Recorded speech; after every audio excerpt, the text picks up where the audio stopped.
पक्ष चल रहा है और इन दिनों पितरों की आत्मा की शांति के लिए लोग श्राद्ध कर्म कर रहे हैं। शास्त्रों का नियम है कि जिस तिथि को व्यक्ति की मृत्यु होती है, पितृपक्ष के दौरान आने वाली उसी तिथि में मृत व्यक्ति का श्राद्ध करना चाहिए। इस दिन श्राद्ध करने से मृत व्यक्ति की आत्मा को उसके लिए किया गया श्राद्ध का अंश प्राप्त होता है। लेकिन जिस व्यक्ति की अकाल मृत्यु होती है, उसकी आत्मा को शांति देने के लिए ऐसे व्यक्तियों के लिए श्राद्ध का विशेष दिन निर्धारित किया गया है। शास्त्रों में भी कहा गया है कि जिस व्यक्ति की मृत्यु दुर्घटना में, सांप के काटने से, एक्सीडेंट से या कोई चाकू किसी ने मार दिया है, उससे उनका श्राद्ध चतुर्दशी के दिन करना चाहिए। चतुर्दशी है 13 अक्टूबर को।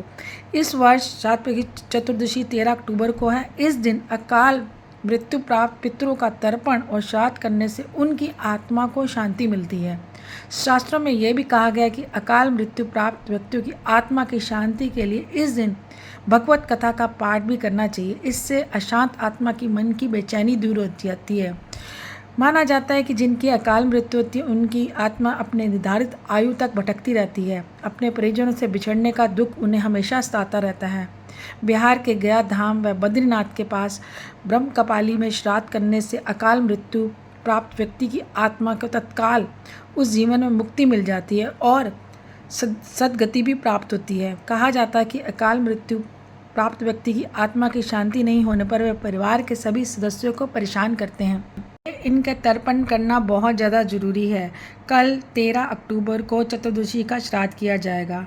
धार्मिक मान्यताओं के अनुसार चतुर्दशी के श्राद्ध का इतना ज़्यादा महत्व है कि परिजनों को शास्त्रों के अनुसार ही चतुर्दशी की तिथि पर केवल ऐसे ही मृतकों का श्राद्ध करना चाहिए जिनकी अकाल मृत्यु हो या फिर चतुर्दशी तिथि के दिन उनका देहांत हुआ। जिन लोगों की स्वाभाविक मृत्यु होती है, उन लोगों का श्राद्ध उस दिन नहीं करना चाहिए। सिर्फ अकाल मृत्यु वालों का ही श्राद्ध चतुर्दशी को करते हैं।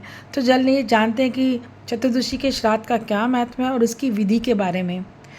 श्राद्ध पक्ष की चतुर्दशी और संभाविक मृत्यु वाले लोगों का श्राद्ध नहीं किया जाता, बल्कि इस दिन उन लोगों का श्राद्ध किया जाता है जिनकी अकाल मृत्यु होती है। जैसे जिन लोगों की मैंने बता चुकी हूँ कि दुर्घटना से मृत्यु होती है, आत्महत्या से मृत्यु होती है या एक्सीडेंट से मृत्यु हो जाती है।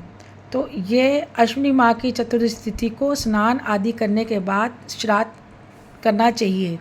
चतुर्दशी तिथि को पंचबली का भोग लगता है। पंचबली में गाय, कुत्ता, कौवा, देवता, चींटियों को भोजन कराया जाता है। इसके बाद ब्राह्मण को भोजन कराने की परंपरा है। चतुर्दशी के श्राद्ध पर उंगली में दरबा घास की अंगूठी पहने। इसके उपरांत भगवान विष्णु और यमदेव की उपासना करें।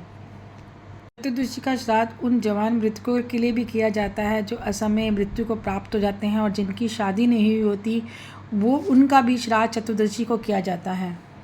उपायों से करने से मृतक की आत्मा को शांति मिलती है। गरुड़ पुराण के अनुसार मृतक के निमित्त तर्पण, दान, पुण्य, गीता का पाठ और पिंड दान करना चाहिए।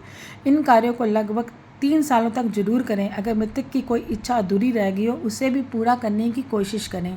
गरुड़ पुराण के अनुसार अकाल मृत्यु द्वारा मरने वाले व्यक्ति के परिजनों को उसका तर्पण नदी या तालाब में करना चाहिए। साथ ही आत्मा की इच्छा पूर्ति के लिए पिंड दान और दान पुण्य जैसे सत्कर्म करने चाहिए। यह सत्यकर्म कम से कम 3-4 वर्षों तक करना जरूरी होता है।